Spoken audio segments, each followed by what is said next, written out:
السلام علیکم ورحمۃ اللہ وبرکاتہ ان الحمد للہ نحمده ونستعینه ونستغفره ونعوذ باللہ من شرور انفسنا ومن سیئات اعمالنا من يهده الله فلا مضل له ومن يضلل فلا هادي له واشهد ان لا اله الا الله وحده لا شريك له واشهد ان محمدا عبده ورسوله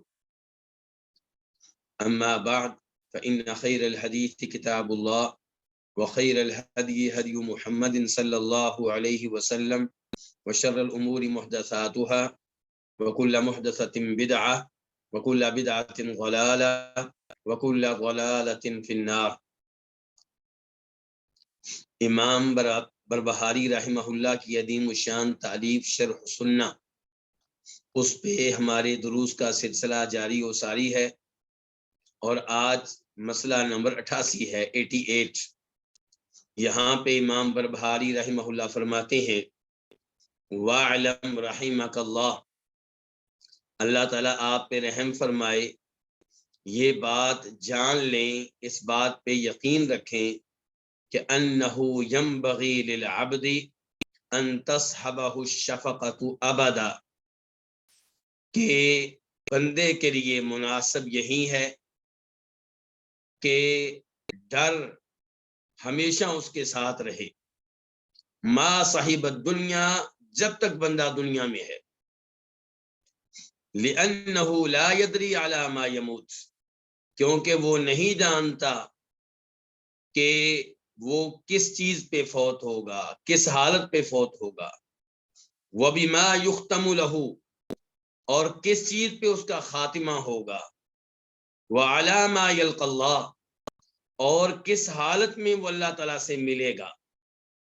وَإِنْ عَمِلَ كُلَّ عَمَلٍ مِّنَ الْخَيْرِ، اگرچہ وہ خیر کے تمام اعمال سر انجام دے، اس کے باوجود ڈرتا رہے۔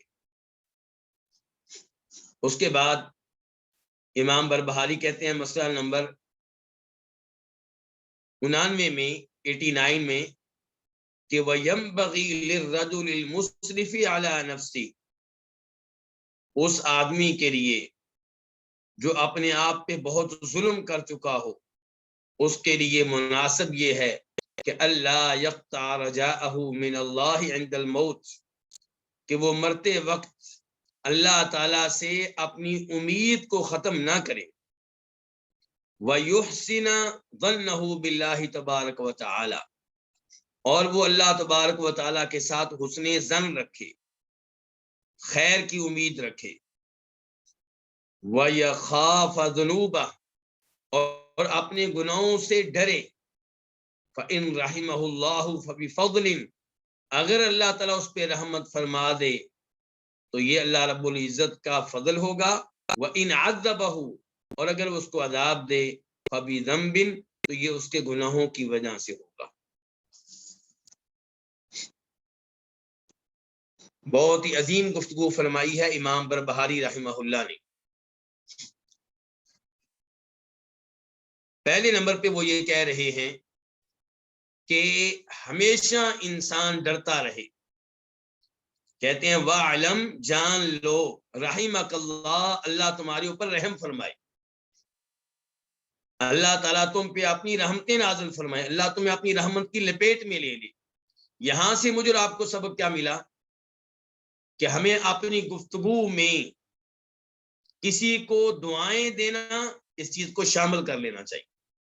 بات بات میں آپ جس سے گفتگو کر رہے ہیں اس کو آپ دعائیں دے رہے ہیں، بجائے اس کے کہ آپ گالیاں دیں، برا بلا کہیں، کسی کی غیبت کریں۔ آپ اپنا معمول بنائیں کہ جس سے آپ گفتگو کر رہے ہیں اسے آپ دعائیں دے رہے ہیں۔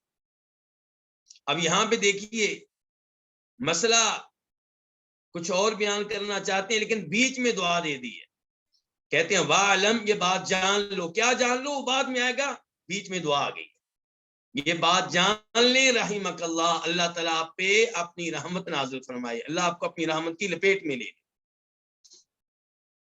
کیا بات جان لیں کہ انہ ینبغی للعبد، بندے کے لیے یہی مناسب ہے کہ ان تصحبہ الشفقۃ ابدا، کہ ڈر اس کے ساتھ رہے ہمیشہ. الشفقہ کا معنی کیا ہوتا ہے؟ ڈر، خوف. ما صاحب الدنیا، جب تک وہ دنیا میں رہے. کیوں؟ کہتے ہیں لأنہ لا يدری علی ما یموت، کیونکہ اس کو معلوم نہیں ہے کہ وہ کس چیز پہ فوت ہوگا. تو اب یہاں پہ امام بربہاری یہ بتا رہے ہیں کہ اللہ رب العزت سے ڈرتے رہنا چاہیے، اللہ رب العزت کے عذاب سے ڈرتے رہنا چاہیے، قبر کے عذاب سے، جہنم کے عذاب سے، اپنے گناہوں سے ڈرتے رہنا چاہیے، گناہوں کی برے انجام سے ڈرتے رہنا چاہیے. اللہ رب العزت ارشاد فرماتے ہیں سورہ مؤمنون میں آیت نمبر 57 سے لے کر 61 تک. آپ یہ آیات پڑھیں، ان کا مطالعہ کریں. اللہ تعالیٰ فرماتے ہیں ان الذین هم من خشیۃ ربهم مشفقون، کہ بے شک وہ لوگ جو اپنے رب کے خوف سے ڈرتے رہتے ہیں، اپنے رب کے خوف کی وجہ سے ڈرتے رہتے ہیں. والذین هم بآیات ربهم یؤمنون، اور وہ جو اپنے رب کی آیتوں پہ صحیح معنوں میں ایمان لاتے ہیں، کسی قسم کے شک میں مبتلا نہیں ہوتے.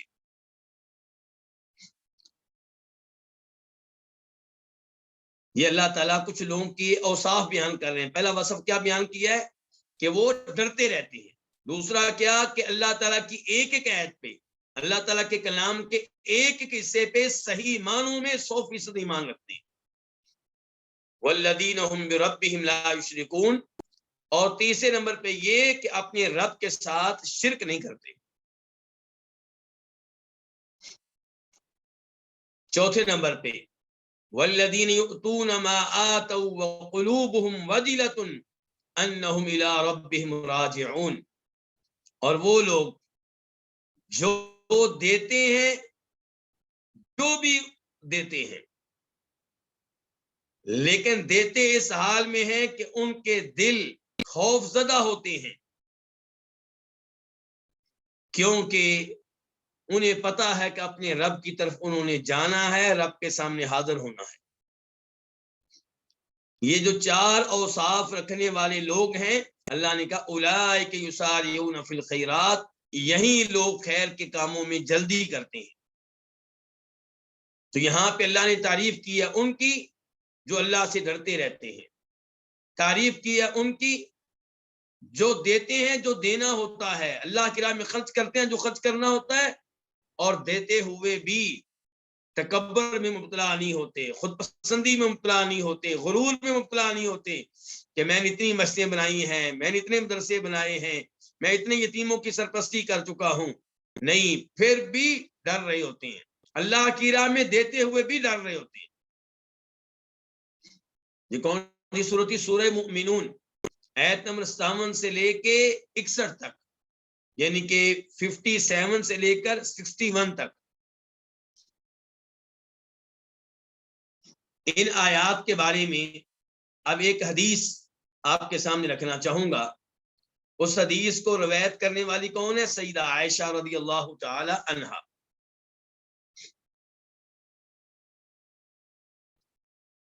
کہتی ہیں میں نے کہا اے اللہ کے رسول، یہ جو اللہ تعالی نے کہا ہے کہ والذین یؤتون ما آتوا وقلوبهم وجلہ، کہ وہ لوگ جو دیتے ہیں اس حال میں دیتے ہیں کہ ان کے دل ڈر رہے ہوتے ہیں، یہ کون لوگ ہیں؟ یعنی کہ تعجب ہوا سیدہ عائشہ کو کہ اللہ تعالیٰ بتا رہے ہیں کہ اللہ کی راہ میں دیتے ہیں پھر بھی ڈر رہے ہوتے ہیں. سیدہ کہنے لگی اہو الذی یزنی ویسرق ویشرب الخمر،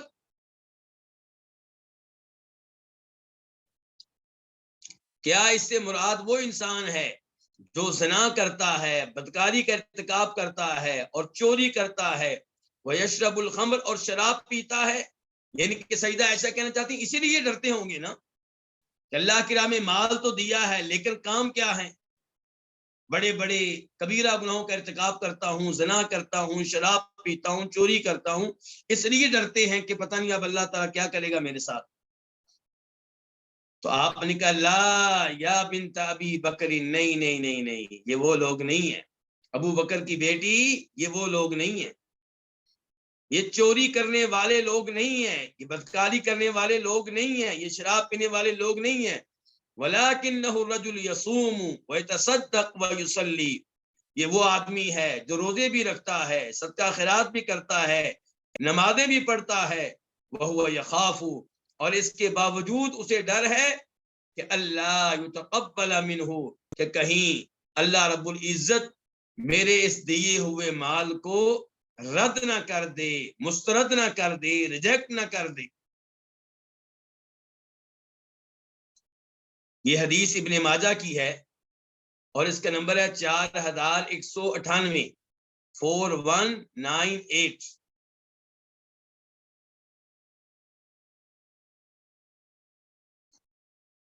اور یہی ترمذی میں بھی ہے 3175، 3175،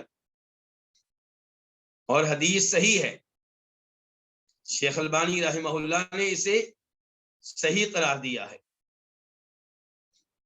تو اب یہ دیکھیں کہ اللہ تعالیٰ نے کیا فرمایا، کس آدمی کا تذکرہ کیا ہے، جو روزے بھی رکھتا ہے، صدقہ خیرات بھی کرتا ہے، نمازیں بھی پڑھتا ہے، پھر بھی ڈر رہا ہے۔ تو جب اتنے نیک اعمال سر انجام دینے والوں کو ڈرتے رہنا چاہیے، تو جو یہ نیک اعمال نہیں کرتے، فرض نمازیں بھی نہیں پڑھتے، فرض روزے بھی نہیں رکھتے، ان کا ڈر کس حد تک ہونا چاہیے آپ اندازہ کر سکتے ہیں۔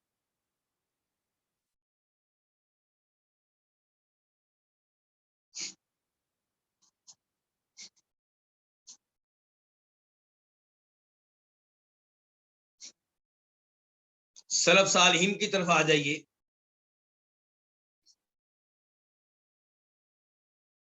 جناب عثمان بن عفان رضی اللہ تعالی عنہ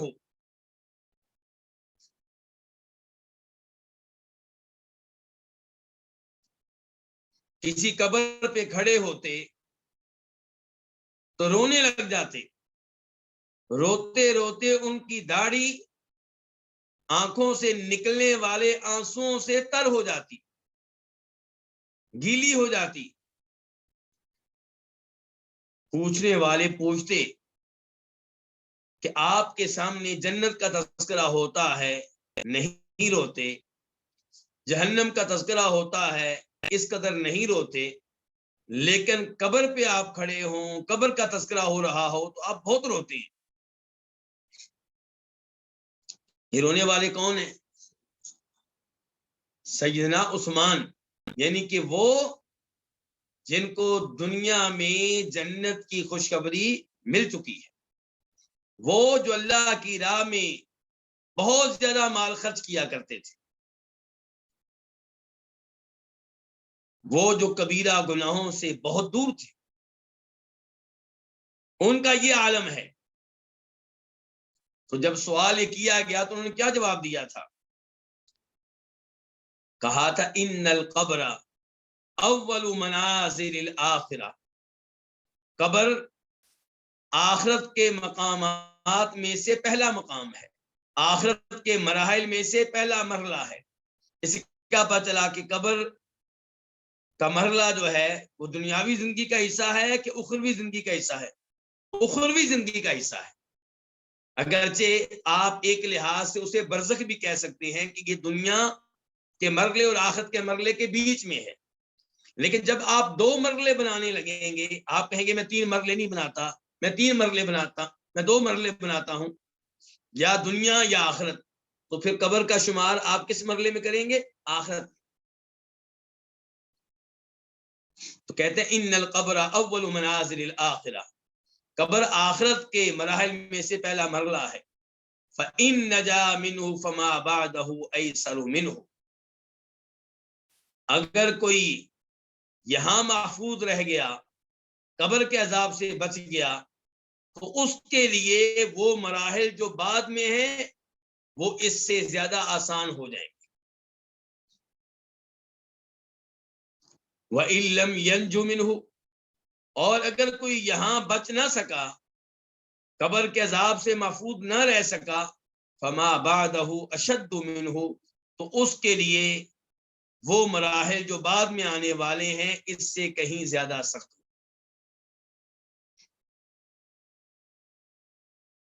اس حدیث کو روایت کرنے والے بھی امام ابن ماجہ ہیں، اور نمبر کیا ہے؟ 4267، 4267۔ اور اللہ رب العزت نے بھی قرآن میں یہی بیان کیا ہے کہ انما یخشی اللہ من عبادہ العلماء، سورہ فاطر آیت نمبر 28 کہ اللہ تعالی سے صحیح معنوں میں ڈرنے والے کون ہوتے ہیں؟ علماء، اصحاب علم، یعنی کہ علم انسان کو یہ سکھاتا ہے کہ رب سے ڈرنا ہے، علم انسان کے دل میں رب کا خوف پیدا کرتا ہے، اللہ کے عذاب کا خوف پیدا کرتا ہے۔ علم یہ نہیں سکھاتا کہ آپ کبیرہ گناہوں کا ارتکاب کریں، فرض نمازیں بھی ادا نہ کریں اور پھر کہیں کہ اللہ غفور الرحیم ہے۔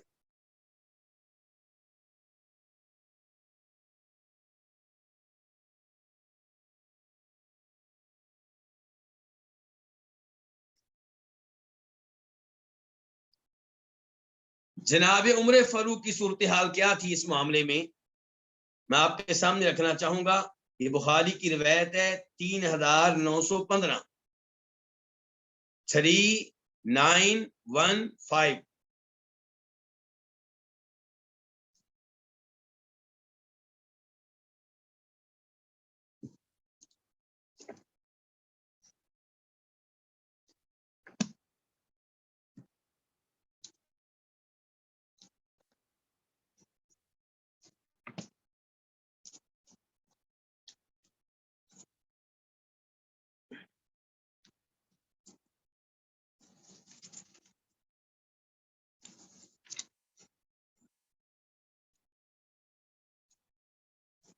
اس روایت کے راوی ہیں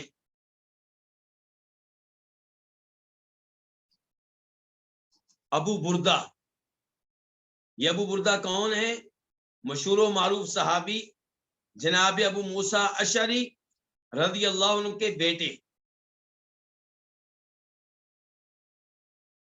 یہ کہتے ہیں کہ قال علی عبداللہ بن عمر، مجھ سے عبداللہ بن عمر نے کہا۔ عبداللہ بن عمر کون ہے؟ صحابی، لیکن صحابی کے بیٹے، خود بھی صحابی اور ایک عظیم صحابی کے بیٹے۔ کون سے عظیم صحابی؟ ہمارے دوسرے خلیفہ جناب عمر فاروق۔ حل تدری ما قال ابی لابیک، ابو بردہ کہتے ہیں کہ مجھ سے عبداللہ بن عمر نے کہا کیا تمہیں پتا ہے کہ میرے باپ نے تمہارے باپ سے کیا کہا تھا؟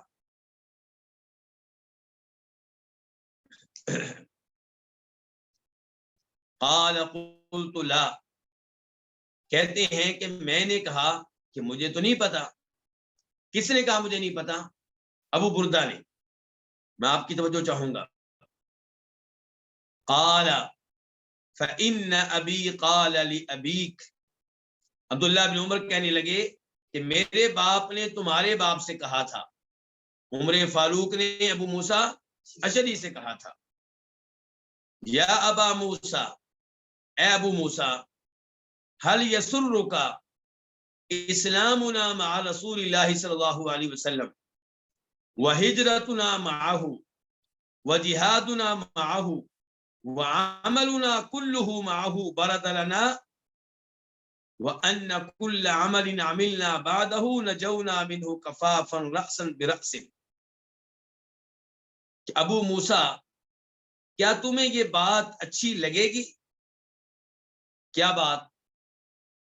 یہ بات کہ جو ہم اللہ کے رسول علیہ الصلوۃ والسلام کے ساتھ آپ کے ہاتھوں مسلمان ہوئے، آپ کی زندگی میں ہم مسلمان ہوئے، اور آپ کے ساتھ ہم نے ہجرت کی، اور آپ کے ساتھ ہم جہاد کرتے رہے، اور جتنے اعمال بھی ہم نے آپ کے ساتھ کیے برد لنا، وہ ہمارے لیے ٹھنڈک کا باعث بن جائیں. کیا مطلب؟ ہماری نجات کا باعث بن جائیں، وہ ہمارے لیے سیو ہو جائیں، محفوظ ہو جائیں، ضائع ہونے سے بچ جائیں، وہ ہمارے کام آئیں.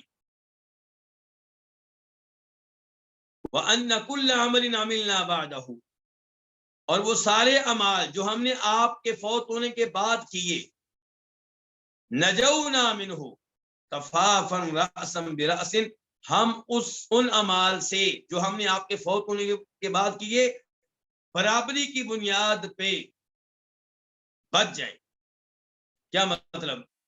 کہ ہم نے آپ کے فوت ہونے کے بعد نیکیاں بھی کی ہیں، غلطیاں بھی ہوئی ہوں گی، بس اللہ تعالیٰ نہ ہمیں ثواب دے اور نہ ہم سے سوال کریں، بس برابر برابر کام رہ جائے. یہ کون کہہ رہے ہیں؟ عمر فاروق، یعنی کہ اللہ کے رسول کے فوت ہونے کے بعد بھی نمازیں پڑھتے رہے، روزے رکھتے رہے، اللہ کی راہ میں خرچ کرتے رہے، خلیفہ بھی رہے، اتنے سال تک حکومت کا نظام چلایا، بہترین انداز میں چلایا، نیکی کا حکم دیتے رہے. لیکن کیا چاہتے ہیں کہ اللہ کے رسول کے فوت ہونے کے بعد کی جو ہماری زندگی ہے وہ برابر برابر ہو جائے، نہ ہمیں ثواب ملے نہ اس کی وجہ سے بات پرس ہو. معذرت، زکام.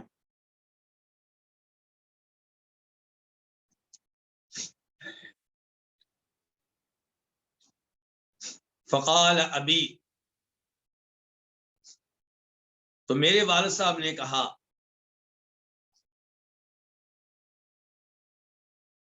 کس نے کہا؟ یعنی کہ ابو موسیٰ اشعری نے کہا. ابو بردہ کہہ رہے ہیں کہ میرے والد صاحب نے اس کے جواب میں کہا، لا واللہ، نہیں اللہ کی قسم، میں تو اس پہ راضی نہیں. آپ نے مجھ سے پوچھا کہ کیا تم اس پہ راضی ہو کہ جو اعمال اللہ کے رسول کی زندگی میں کیے ہیں ان پہ اجر و ثواب ملے، اور جو بعد میں کیے ہیں وہ کیا ہو جائیں؟ برابر برابر ہو جائیں، نہ ثواب ملے نہ گناہ ملے. تو کہتے ہیں نہیں میں تو اس پہ راضی نہیں. کہتے ہیں لا واللہ، میں اس پہ راضی نہیں ہوں. قد جاہدنا بعد رسول اللہ صلی اللہ علیہ وسلم، ہم نے آپ کے بعد بھی جہاد کیا. وصلینا، آپ کے بعد بھی نمازیں پڑھتے رہے. وصومنا، آپ کے بعد بھی روزے رکھتے رہے. وعملنا خیرا کثیرا، اور خیر کے بڑے کام آپ کے بعد کیے. واسلم علی ایدینا بشر کثیر، اور ہمارے ہاتھوں پہ بہت سے لوگ مسلمان ہوئے. وَإِنَّا لَنَرْجُو ذَلِكَ، ہمیں تو ان اعمال پہ بڑی امیدیں ہیں. پھر بھی کیا کہہ رہے ہیں؟ امیدیں ہیں. فقال ابی، تو میرے باپ نے آگے سے کہا تھا، عبداللہ بن عمر کہتے ہیں میرے باپ نے آگے سے کہا تھا، لَكِنِّي أَنَا وَالَّذِي نَفْسُ عُمَرَ بِيَدِهِ لَوَدِدتُّ أَنَّ ذَلِكَ بَرَدَ لَنَا وَأَنَّ كُلَّ شَيْءٍ عَمِلْنَاهُ بَعْدُ نَجَوْنَا مِنْهُ كَفَافًا رَأْسًا بِرَأْسٍ. عمر فاروق کہتے ہیں اس ذات کی قسم جس کے ہاتھ میں عمر کی جان ہے، میری یہ خواہش ہے کہ اللہ کے رسول علیہ السلام کی زندگی میں کیے ہوئے اعمال محفوظ ہو جائیں، ان پہ اجر و ثواب ملے، اور جو بعد میں زندگی گزری ہے وہ برابر برابر ہو جائے، یعنی کہ نہ ثواب ملے نہ گناہ ملے. تو میں نے آگے سے کہا، میں نے کہا، ان کے ابو بردہ نے کہا، ابو موسیٰ اشعری کے بیٹے نے، ان اباک واللہ خیر من ابی، یقیناً آپ کے والد میرے والد سے افضل تھے. یعنی کہ ان کی بات خوف پہ مبنی ہے، اللہ کے ڈر پہ مبنی ہے، اور بڑی عظیم بات ہے.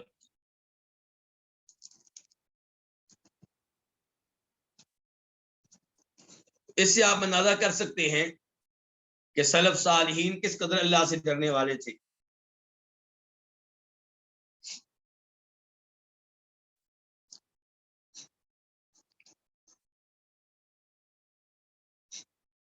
امام بربہاری کہتے ہیں کہ کیوں ایسا ہونا چاہیے؟ کیا کہ آپ پوری زندگی ڈرتے رہیں. یہاں پہ ذہن میں رکھیے گا کہ پوری زندگی اللہ سے ڈرنا بھی ہے اور اللہ پہ امید بھی رکھنی ہے. جب آپ کی نگاہ اپنے گناہوں پہ پڑے تو آپ خوف میں مبتلا ہو جائیں کیا بنے گا. اور جب اللہ کی رحمت میں نگاہ پڑے وہ ذہن میں آئے تو آپ کو امید لگ جائے کہ اللہ تعالیٰ امید ہے کہ معاف کر دے گا. لیکن زندگی میں عام طور پہ کیا ہونا چاہیے؟ کچھ علماء کرام کہتے ہیں دونوں چیزیں برابر ہوں. کیا؟ امید اور ڈر.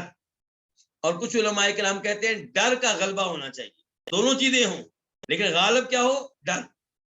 لیکن جب فوت ہونے لگے تو دونوں چیزیں ہوں لیکن غالب کیا ہو؟ امید. فائدہ کیا ہوگا؟ جب آپ عام زندگی میں زیادہ ڈر کو غالب رکھیں گے تو گناہوں سے بچیں گے، اللہ کی نافرمانی سے بچیں گے، واجبات اور فرائض پہ عمل پیرا ہونے کی کوشش کریں گے. اور جب آپ زندگی کی آخری سانسیں لے رہے ہوں گے تب آپ اگر ڈریں گے تو کیا اس موقع پہ کوئی نیک عمل آپ کر سکیں گے؟ نہیں. آپ کیا کریں؟ اللہ کی رحمت پہ امیدیں لگا لیں، اس کو غالب کریں.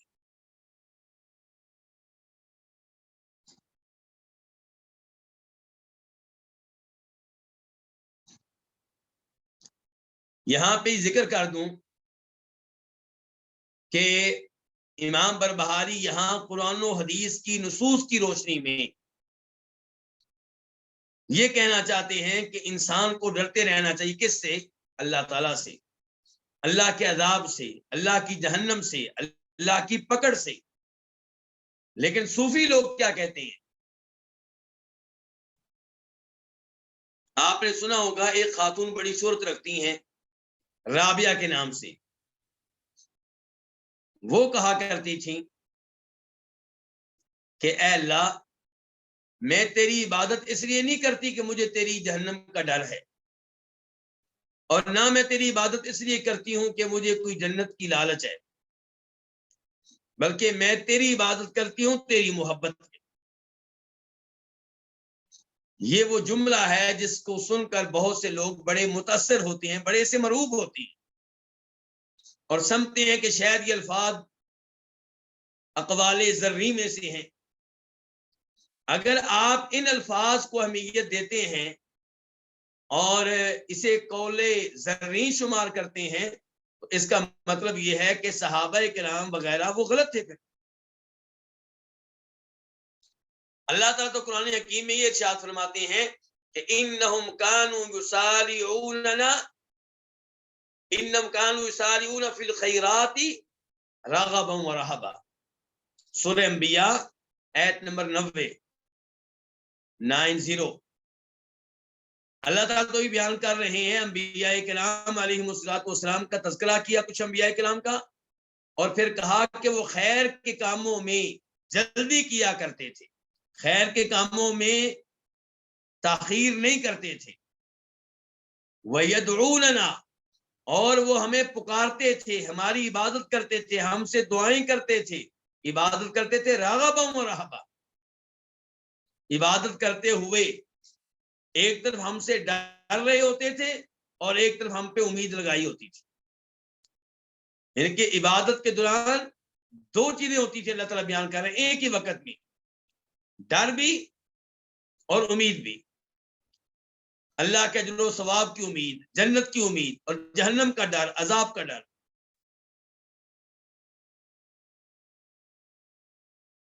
جبکہ سلف کیا کہتے ہیں؟ سلف کہتے ہیں کہ جو اللہ تعالیٰ کی عبادت صرف خوف سے کرے تو وہ خارجی ہے، خوارج. اور جو اللہ کی عبادت اس حال میں کرے کہ صرف امیدیں ہوں، ڈر بالکل نہ ہو، ڈر سے خالی ہو، تو وہ مرجی ہے. یہ بھی گمراہ فرقہ اور خوارج بھی گمراہ فرقہ. اور جو اللہ کی عبادت صرف محبت سے کرے تو وہ زندیق ہے، بے دین ہے. صحیح کون ہے؟ فرمایا جو اللہ کی عبادت کرے خوف کی حالت میں، امید کی حالت میں، اور اللہ سے محبت کرتے.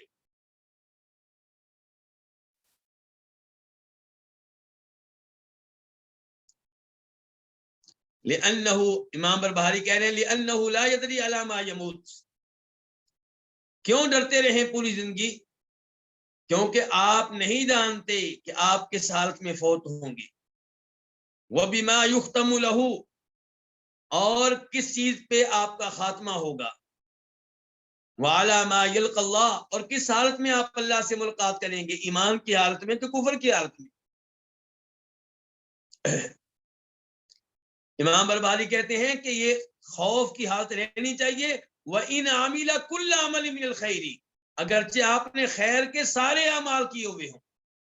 یہی صورتحال تھی نا عمر فاروق کی، یہی صورتحال تھی جناب عثمان کی.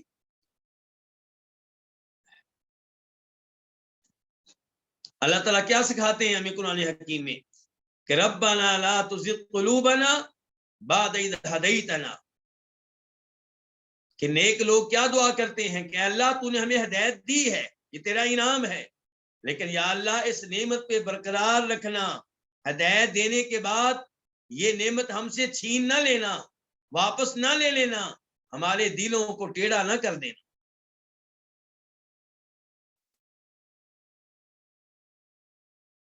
جناب انس بن مالک کہتے ہیں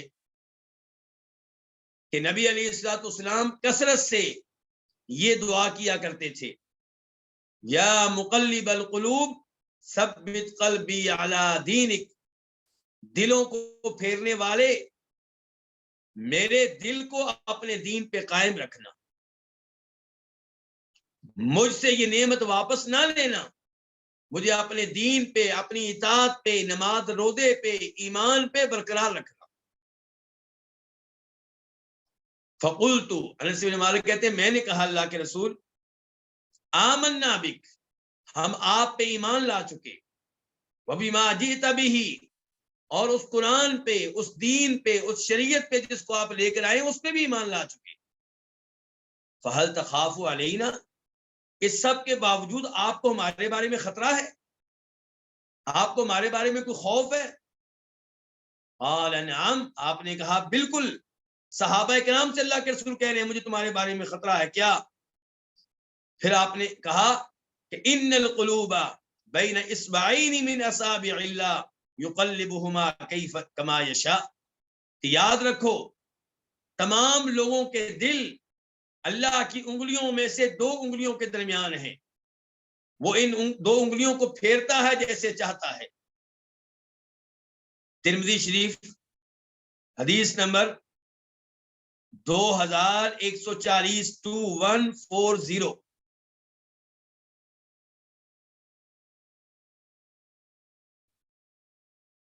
تو جن کو ایمان کی دولت مل چکی، توحید کی دولت مل چکی، سنت کی دولت مل چکی، انہیں سب سے زیادہ پریشان ہونا چاہیے اس بارے میں کہ کہیں اللہ یہ نعمت واپس نہ لے لے. پتہ نہیں خاتمہ کس پہ ہوگا، پتہ نہیں موت کس حالت میں آئے گی. فتنے بہت زیادہ ہیں، آزمائشیں بہت زیادہ ہیں، اور خصوصاً اپنے بچوں کی فکر کریں جن کو ہم نے دین کا علم نہیں دیا، قرآن کا ترجمہ نہیں پڑھایا، تفسیر نہیں پڑھائی، صحیح عقیدہ نہیں پڑھایا، اور اس کے باوجود ہم نے انہیں سمندر میں پھینک دیا ہے، گمراہی کے سمندر میں، کفر کے سمندر میں، ایسے اداروں میں بھیج دیا ہے جہاں کوئی دین نہیں ہے، جہاں ان کو خیر کی دعوت دینے والا نہیں ہے، جہاں جو بھی ٹیچر آتا ہے کلاس میں وہ کوئی نہ کوئی نیا شوشہ چھوڑتا ہے، کوئی نہ کوئی نئی گمراہی ان کے سامنے پیش کرتا ہے. تو ایسے بچوں کا اس ماحول میں کیا حال ہوگا؟ یہاں پہ تو صحابہ کرام کی صورتحال ہے کہ اللہ کے رسول فرماتے ہیں کہ ہاں مجھے ڈر ہے.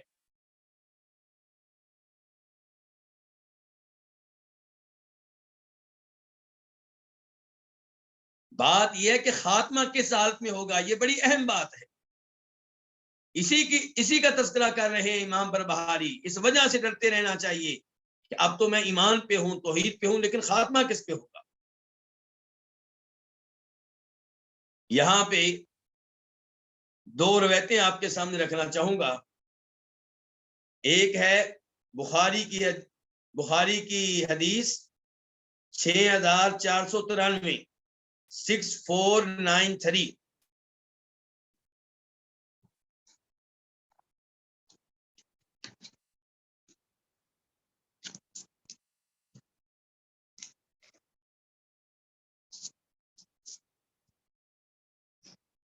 اور اس حدیث کے اوپر امام بخاری نے باب کیا قائم کیا ہے، عنوان کیا قائم کیا ہے؟ کہتے ہیں باب الاعمال بالخواتیم وما یخاف منہا، کہ دیکھنا یہ نہیں ہے کہ آپ کتنی نمازیں پڑھتے ہیں، دیکھنا یہ کہ خاتمہ کس حالت میں ہوگا، اور یہ کہ اس بارے میں ڈرتے رہنا چاہیے۔ پھر حدیث لے کر آئے ہیں، حدیث کے راوی ہے سہل بن سعد الساعدی، کہتے ہیں کہ نبی علیہ الصلوۃ والسلام نے ایک آدمی دیکھا یقاتل المشرکین، جو کافروں سے لڑ رہا تھا، یعنی کہ لڑائی میں موجود تھے آپ بھی، صحابہ کرام بھی میدان جنگ میں، اور ایک آدمی پہ آپ کی نگاہ پڑی جو بڑے شاندار طریقے سے کافروں سے لڑ رہا تھا، وَكَانَ مِنْ آدَمِ الْمُسْلِمِينَ غَنَاءً عَنْهُمْ،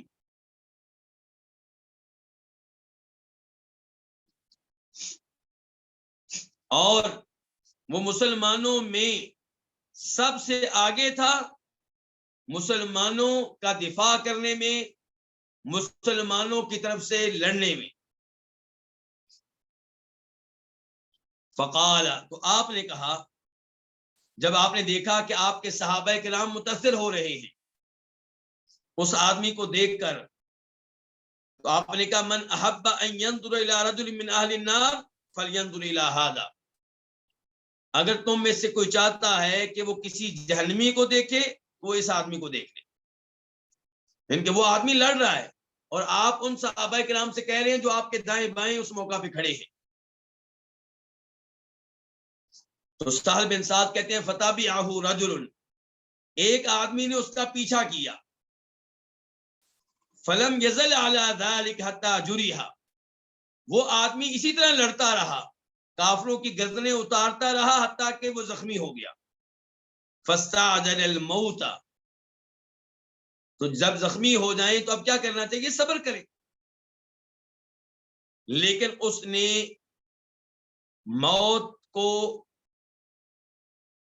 جلدی طلب کر لیا۔ کیسے؟ فرمایا اس نے اپنی تلوار کی دھار پہ تلوار کو زمین پہ کھڑا کیا اور تلوار کی دھار کو اپنی دو چھاتیوں کے درمیان رکھ دیا، یعنی کہ تلوار کو زمین پہ کھڑا کیا اور خود اس کے اوپر اپنا بوجھ ڈال دیا، ٹیک لگا لی، یہاں تک کہ تلوار اس کے دو کندھوں کے درمیان سے نکل گئی، دوسری سائڈ سے نکل گئی۔ فقال النبی صلی اللہ علیہ وسلم، تو تب فرمایا نبی علیہ السلام نے ان العبد لیعمل فیما یری الناس عمل اہل الجنہ، کہ کوئی آدمی جنتیوں والے عمل کر رہا ہوتا ہے لوگوں کے خیالات کے مطابق، لوگوں کا خیال یہ ہوتا ہے کہ اس کے اعمال جنتیوں والے ہیں، جنتی آدمی ہے، وَإِنَّهُ لَمِنْ أَهْلِ النَّارِ، جبکہ وہ آدمی جہنمی ہوتا ہے، وَيَعْمَلْ فِي مَا يَرَى النَّاسُ عَمَلَ أَهْلِ النَّارِ، اور کوئی آدمی ایسا ہوتا ہے جس کے بارے میں لوگ سمجھتے ہیں کہ اس کے اعمال تو جہنمیوں والے ہیں، وَهُوَ مِنْ أَهْلِ الْجَنَّةِ، جبکہ وہ جنتی ہوتا ہے، وَإِنَّمَا الْأَعْمَالُ بِخَوَاتِيمِهَا، اعمال کا دار و مدار خاتمے پہ ہے، آپ کا خاتمہ ہوتا ہے۔ تو یہ جو خاتمہ ہے اس کے اوپر اس کی فکر کرنی چاہیے کہ میرا آخری انجام کیا ہوگا۔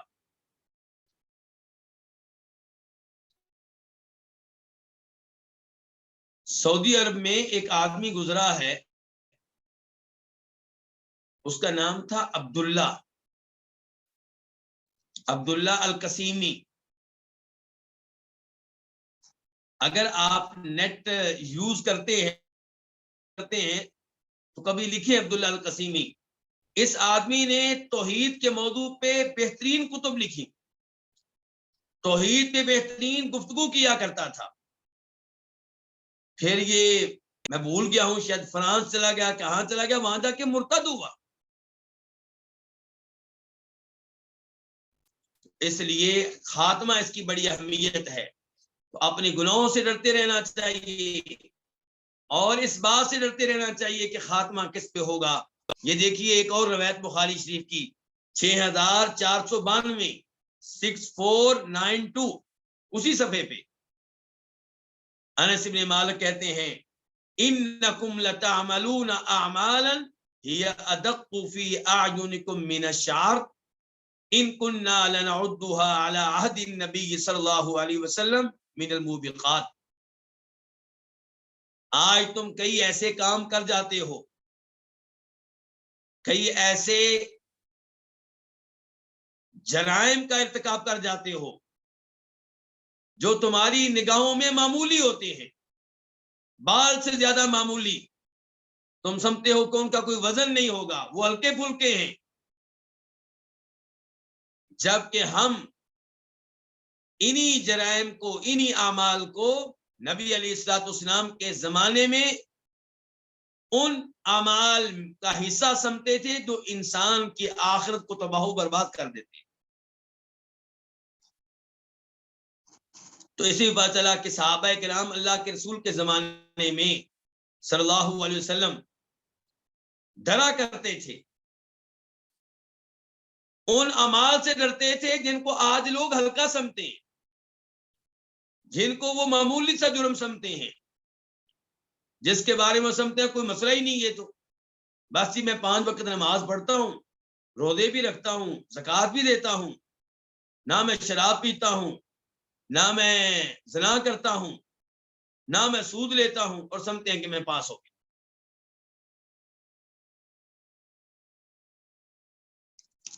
ایسا نہیں ہونا چاہیے. آپ جو نمازیں پڑھتے ہیں اس کی مجھے یہ گارنٹی لا کر دیں کہ وہ قبول ہو گئی ہیں. یہ گارنٹی کون دے گا کہ آپ نے وہ نمازیں مکمل اخلاص کی حالت میں پڑھی تھی، ریاکاری نماز کے دوران آپ کے دل میں نہیں آئی تھی کہ میں نماز پڑھنے جا رہا ہوں، نماز پڑھنے لگا ہوں، لوگ مجھے کہیں گے حاجی نمازی ہے، پہلی صف میں نماز پڑھتا ہے. یہ گارنٹی دیں کہ آپ کی نماز مکمل طور پہ نبی علیہ السلام کے طریقے کے مطابق ہے. کہیں وہ نماز تو نہیں ہے جو نماز نمازی کے منہ پہ دے ماری جائے گی. ورنہ آپ اسی درس میں سن چکے ہیں کہ جناب حذیفہ بن یمان رضی اللہ تعالیٰ عنہ نے کہا تھا ایک آدمی سے جو نماز پڑھ رہا تھا، کہا تھا کہ یہ جو نماز تو نے آج پڑھی ہے، یہ نماز تم کب سے پڑھ رہے ہو اس انداز سے؟ اس نے کہا 40 سال سے. کہا اگر تم ایسی ہی نمازیں پڑھتے ہوئے فوت ہو جاتے تو تمہاری یہ موت دین محمد پہ موت نہ ہوتی صلی اللہ علیہ وسلم. تو تمام کبیرہ گناہوں سے بچیں، تمام واجبات و فرائض پہ عمل کریں، سنتیں بھی ان پہ بھی عمل کرنے کی کوشش کریں، مستحب اعمال کی بھی کوشش کریں، صغیرہ گناہوں سے بچنے کی کوشش کریں. اس سب کے باوجود اللہ سے ڈرتے رہیں.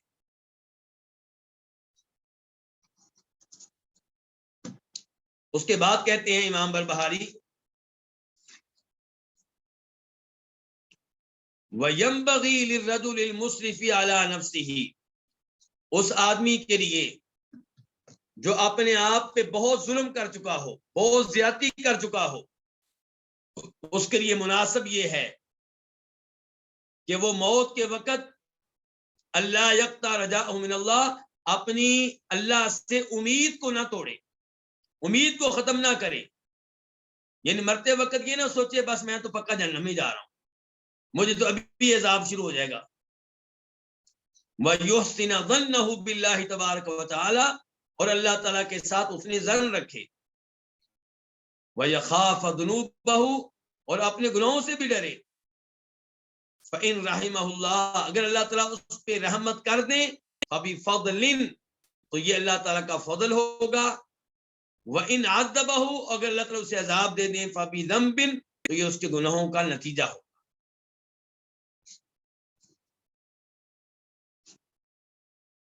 بڑے اہم الفاظ ہیں امام بربہاری کے. یعنی کہ پوری زندگی آپ اللہ سے امید بھی رکھیں، ڈرتے بھی رہیں، لیکن ڈر امید پہ غالب ہو. پھر اب کہہ رہے ہیں لیکن جب آپ فوت ہو رہے ہوں تب کیا غالب ہونا چاہیے؟ حسن ظن، اللہ سے امید رجا مسلم شریف کی حدیث ہے، نمبر ہے اس کا 2877 2877. راوی ہیں جناب جابر بن عبداللہ الانصاری، کہتے ہیں کہ میں نے نبی علیہ الصلوۃ والسلام سے آپ کے فوت ہونے سے صرف 3 دن پہلے یہ الفاظ سنے، لا يموتن احدكم الا وهو يحسن الظن بالله عز وجل، کہ جب بھی تم میں سے کوئی فوت ہونے لگے تو اس حال میں فوت ہو کہ اس نے اللہ کے ساتھ اس نے ظن قائم کر رکھا ہو، اللہ پہ امید لگا رکھی ہو، یعنی کہ مرتے ہوئے اللہ کی رحمت کی امید رکھیں، اللہ سے خیر کی امید رکھیں۔ لیکن امام بربہاری جہاں یہ کہہ رہے ہیں کہ آپ اللہ کے ساتھ اس نے ظن قائم رکھیں، وہاں یہ بھی کہہ رہے ہیں کہ اپنے گناہوں سے ڈریں۔ تو یہاں پہ ایک حدیث آپ کے سامنے رکھنا چاہوں گا جسے امام ابن ماجہ اپنی سنن میں لے کر آئے ہیں، اور نمبر ہے اس کا 4261 4261، اور شیخ البانی رحمہ اللہ نے اسے حسن درجے کی حدیث، ان کی قابل قبول حدیث قرار دیا ہے۔ راوی ہے جناب انس بن مالک، 4261 4261۔ جناب انس کہتے ہیں کہ نبی علیہ الصلوۃ والسلام ایک نوجوان کے پاس اس حال میں پہنچے کہ وہ فوت ہونے والا تھا، تو آپ نے کہا اس سے کیف تجدک، تمہاری کیا حالت ہے، اپنے آپ کو کیسا محسوس کر رہے ہو، اس وقت تمہاری حالت کیا ہے۔ یہاں سے بھی پتا چلا کہ نبی علیہ الصلوۃ والسلام لوگوں کی عیادت کیا کرتے تھے، اور خصوصاً وہ آدمی جو موت و حیات کی کشمکش میں ہو، آپ اس کی عیادت کریں تاکہ اس سے کوئی نصیحت کر سکے۔ تو آپ نے اس سے پوچھا بھئی نوجوان تم کیا محسوس کر رہے ہو؟ اس نے کہا ارجو اللہ یا رسول اللہ واخاف ذنوبی، اللہ تعالیٰ پہ تو بڑی امیدیں لگا رکھی ہیں لیکن اپنے گناہوں سے ڈر لگ رہا ہے۔ تو فرمایا نبی علیہ الصلوۃ والسلام نے لا یجتمعان فی قلب عبد فی مثل هذا الموطن الا اعطاه اللہ ما یرجو وآمنہ مما یخاف، ایسے موقع پہ، یہ کہ جو تمہاری حالت ہے اس وقت، ایسے موقع پہ کسی بھی بندے کے دل میں 2 چیزیں جمع ہو جائیں، کون سی 2 چیزیں؟ امید بھی اور خوف بھی، تو اللہ رب العزت اسے وہ چیز دیتے ہیں جس کی امید اسے ہوتی ہے، یعنی کہ اللہ مغفرت فرماتے ہیں اس کی، اللہ رحمت نازل فرماتے ہیں اس پہ، اور اس کو محفوظ کرتے ہیں اس آدمی کو اللہ تعالیٰ اس چیز سے جس سے وہ ڈر رہا ہوتا ہے، وہ کیا؟ اللہ کا عذاب۔ تو یہاں سے بھی پتا چلا کہ انسان کو ڈرتے بھی رہنا چاہیے، امیدیں بھی لگانی چاہیے، لیکن گزشتہ حدیث نے بتا دیا کہ مرتے ہوئے غالب کیا ہو؟ امید۔ آخر میں امام بربہاری نے کیا کہا کہ فَإِن رحمہ اللہ، اب اگر اللہ تعالیٰ، یعنی کہ آپ ڈر بھی رہے تھے امید بھی تھی، اب اگر اللہ تعالیٰ آپ پہ رحم فرما دیں، آپ کو معاف کر دیں، عذاب نہ دیں، جنت میں جگہ دیں، فَبِفَضْلٍ، تو یہ اللہ کا فضل و کرم ہوگا، یعنی کہ یہ نہ سمجھے کہ میرے اعمال جو ہے وہ اس کی قیمت ہے، جنت آپ کے عمل کی قیمت نہیں ہے۔ وَإِنْ عَذَّبَهُ، اگر اللہ تعالیٰ عذاب دے تو اللہ تعالیٰ ناجائز عذاب کسی کو نہیں دیتے، فَبِذَنْبٍ، جس کو عذاب ملے گا اس کے گناہوں کی وجہ سے ملے گا، اور جس کو اللہ تعالیٰ جنت دے، اسے عذاب سے محفوظ فرما لے، تو یہ نہ سمجھے کہ اس کے اعمال کی قیمت ہے، اعمال سبب ہیں، ذریعہ ہے، لیکن اعمال اتنے نہیں ہیں کہ ان کی قیمت کے طور پہ جنت مل جائے۔ آپ کے جتنے بھی اعمال ہیں جتنے بھی آپ کر لیں وہ جنت کی قیمت نہیں بن سکتے، بلکہ جو اللہ نے پہلے سے آپ کو نعمتیں دے رکھی ہیں ان کا شکر بھی نہیں بن سکتا۔ آپ ایک آنکھ لے لیں، ایک ہاتھ لے لیں، آپ کی زندگی کی ساری نیکیاں، کیا وہ آنکھ کی نعمت کا متبادل اور عوض بن سکتی ہیں؟ بالکل۔ آنکھیں نعمت ہیں، ہاتھ نعمت ہیں، آپ کا جگر نعمت ہے، آپ کا دل نعمت ہے، آپ کا معدہ نعمت ہے، آپ کا مثانہ نعمت ہے، آپ کی دونوں شرمگاہیں نعمت ہیں، آپ کی ٹانگیں نعمت ہیں، آپ کا سر نعمت ہے، آپ کے کان نعمت ہیں۔ اتنی، اور یہ میں نے وہ نعمتیں بتائی ہیں جو بڑی بڑی ہیں، ورنہ تفصیلات میں جائیں تو اللہ تعالیٰ فرماتے ہیں فی انفسکم افلا تبصرون، تمہارے اپنے جسم میں ہماری اتنی نشانیاں ہیں کہ تم اگر غور کرو تو تمہیں یہیں سے ہدایت مل جائے گی۔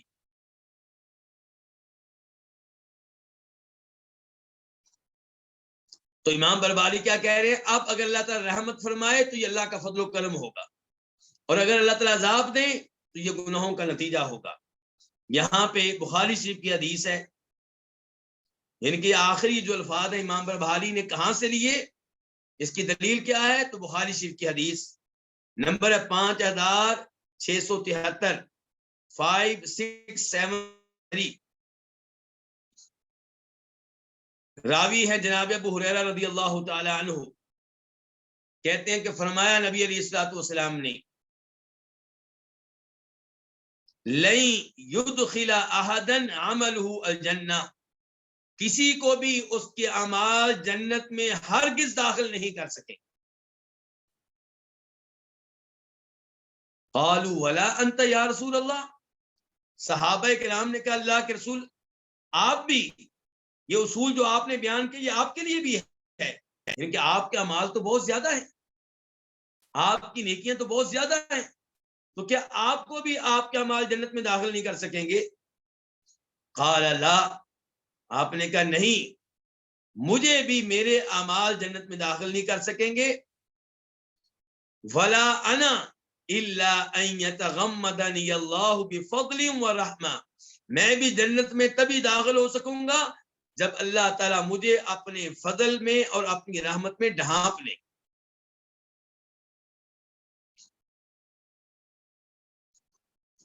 تو یہ نبی علیہ السلام کا حال ہے کہ آپ بھی اپنے نیک اعمال کی قیمت کے طور پہ جنت حاصل نہیں کریں گے، بلکہ آپ بھی جنت میں جائیں گے تو اللہ کی رحمت سے، اللہ کے فضل سے۔ تو جو بھی جنت میں جائے گا، جو بھی جہنم سے محفوظ رہے گا، وہ اللہ کے فضل و کرم کی وجہ سے، اللہ کی رحمت کی وجہ سے۔ تو پھر کیا نیک اعمال چھوڑ دیں؟ پھر کیوں جی، نیک اعمال پھر رہنے دیتے ہیں؟ بھائی مسئلہ یہ ہے کہ اللہ کی رحمت ہوتی کس پہ ہے؟ جو محنت کرے، اللہ کو نظر آئے کہ یہ بندہ کوشش کر رہا ہے، گناہ ہو جاتے ہیں پھر توبہ کرتا ہے، نمازیں پڑھتا ہے، محنت کرتا ہے، تو ٹھیک ہے وہ چند نمازیں، وہ توبہ استغفار، یہ سب چیزیں یہ جنت کی قیمت نہیں ہے، لیکن اللہ تعالیٰ اسی پہ رحمت فرمائیں گے جو حرکت کرتا ہے، کوشش کرتا ہے، محنت کرتا ہے۔ اسی لیے اللہ کے رسول علیہ السلام فرماتے ہیں اس کے بعد فسددوا وقاربوا، اپنی طرف سے ٹھیک اعمال کرو اور مایوس ہو کر بیٹھ نہ جاؤ، کوشش کرتے رہو، لگے رہو، محنت کرتے رہو، گناہوں سے بچنے کی کوشش کرتے رہو۔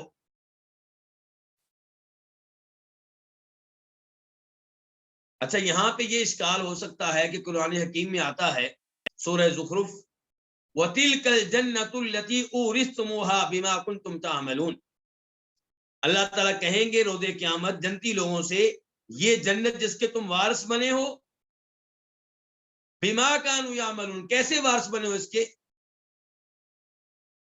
ان اعمال کی بنا پہ جو تم کیا کرتے تھے۔ تو یہاں پہ جو کہا گیا نا بِمَا كَانُوا يَعْمَلُونَ، اس با کو سمجھنے کی ضرورت ہے۔ کئی لوگ سمجھتے ہیں کہ شاید جنت جو ہے وہ عمل کے اعمال کے عوض میں ہوگی، تو یہ با عوض کا معنی نہیں دے رہی، یہ با سببیہ ہے، سبب کا معنی دے رہی ہے کہ اللہ تعالیٰ کہیں گے تم جنت کے وارث بنے ہو اپنے نیک اعمال کے سبب سے۔ نیک اعمال ذریعہ ہیں جنت پانے کا، سبب ہیں جنت کے حصول کا، جنت کی قیمت نہیں ہے۔ اللہ رب العزت سے دعا ہے کہ اللہ رب العزت ہمیں توفیق دے کہ پوری زندگی ہم فرائض و واجبات کو اپناتے رہیں، کبیرہ گناہوں سے بچتے رہیں، صغیرہ گناہوں سے بچنے کی کوشش کرتے رہیں، توبہ استغفار کرتے رہیں، لیکن اپنے نیک اعمال کی وجہ سے غرور میں مبتلا نہ ہوں اور تکبر میں مبتلا نہ ہوں، بلکہ اللہ سے ڈرتے رہیں، اللہ کے عذاب سے، اللہ کے غضب سے، اللہ کی جہنم سے، اور اس بات سے ڈرتے رہیں کہ معلوم نہیں خاتمہ کس حالت میں ہوگا۔ ساتھ ساتھ اللہ سے امید رکھیں کہ انشاءاللہ اللہ تعالیٰ خیر کا معاملہ فرمائے گا، لیکن امید وہی رکھے جو ایسے کام کر رہا ہو جن کاموں کی وجہ سے امید لگائی جا سکتی ہو۔ یہ نہیں کہ آپ شرک کرتے رہیں، نماز کے بالکل قریب نہ جائیں، کبیرہ گناہوں کا ارتکاب جی بھر کر کریں، شرمندگی بھی نہ ہو، اور پھر کہیں جی اللہ غفور الرحیم ہے۔ ایسا نہیں۔ اللہ رب العزت ہمارا خاتمہ ایمان اور توحید پہ فرمائے، اللہ تعالیٰ ہمارا خاتمہ اسلام پہ فرمائے۔ اللہ کرے کہ ہم جب دنیا سے جائیں تو اس حال میں جائیں کہ ہم ٹھیک طرح توبہ کر چکے ہوں، گناہوں سے پاک ہو چکے ہوں، رحمت کے فرشتے ہماری روح کو قبض کرنے کے لیے آئیں، اور قبر میں بھی جب سوال و جواب ہوں تو اللہ تعالیٰ ہمیں استقامت دے، اور اللہ تعالیٰ ہمیں قبر کے عذاب سے محفوظ رکھے۔ روز قیامت اللہ تعالیٰ نبی علیہ السلام کے حوض سے پانی پینے کی سعادت ہمارے نصیبوں میں کرے، اور اللہ رب العزت ہمیں آپ کے جھنڈے کے نیچے کھڑا کرے، اور اللہ تعالیٰ ہمیں ہر طرح کے عذاب سے بچا کر براہ راست اپنی جنت میں لے جائے۔ روز قیامت اللہ تعالیٰ ہمیں ان خوش نصیبوں میں شامل کرے جو اللہ کے چہرے کا دیدار، اللہ کے چہرے کے دیدار کا شرف حاصل کریں گے۔ وآخر دعوانا ان الحمد للہ رب العالمین۔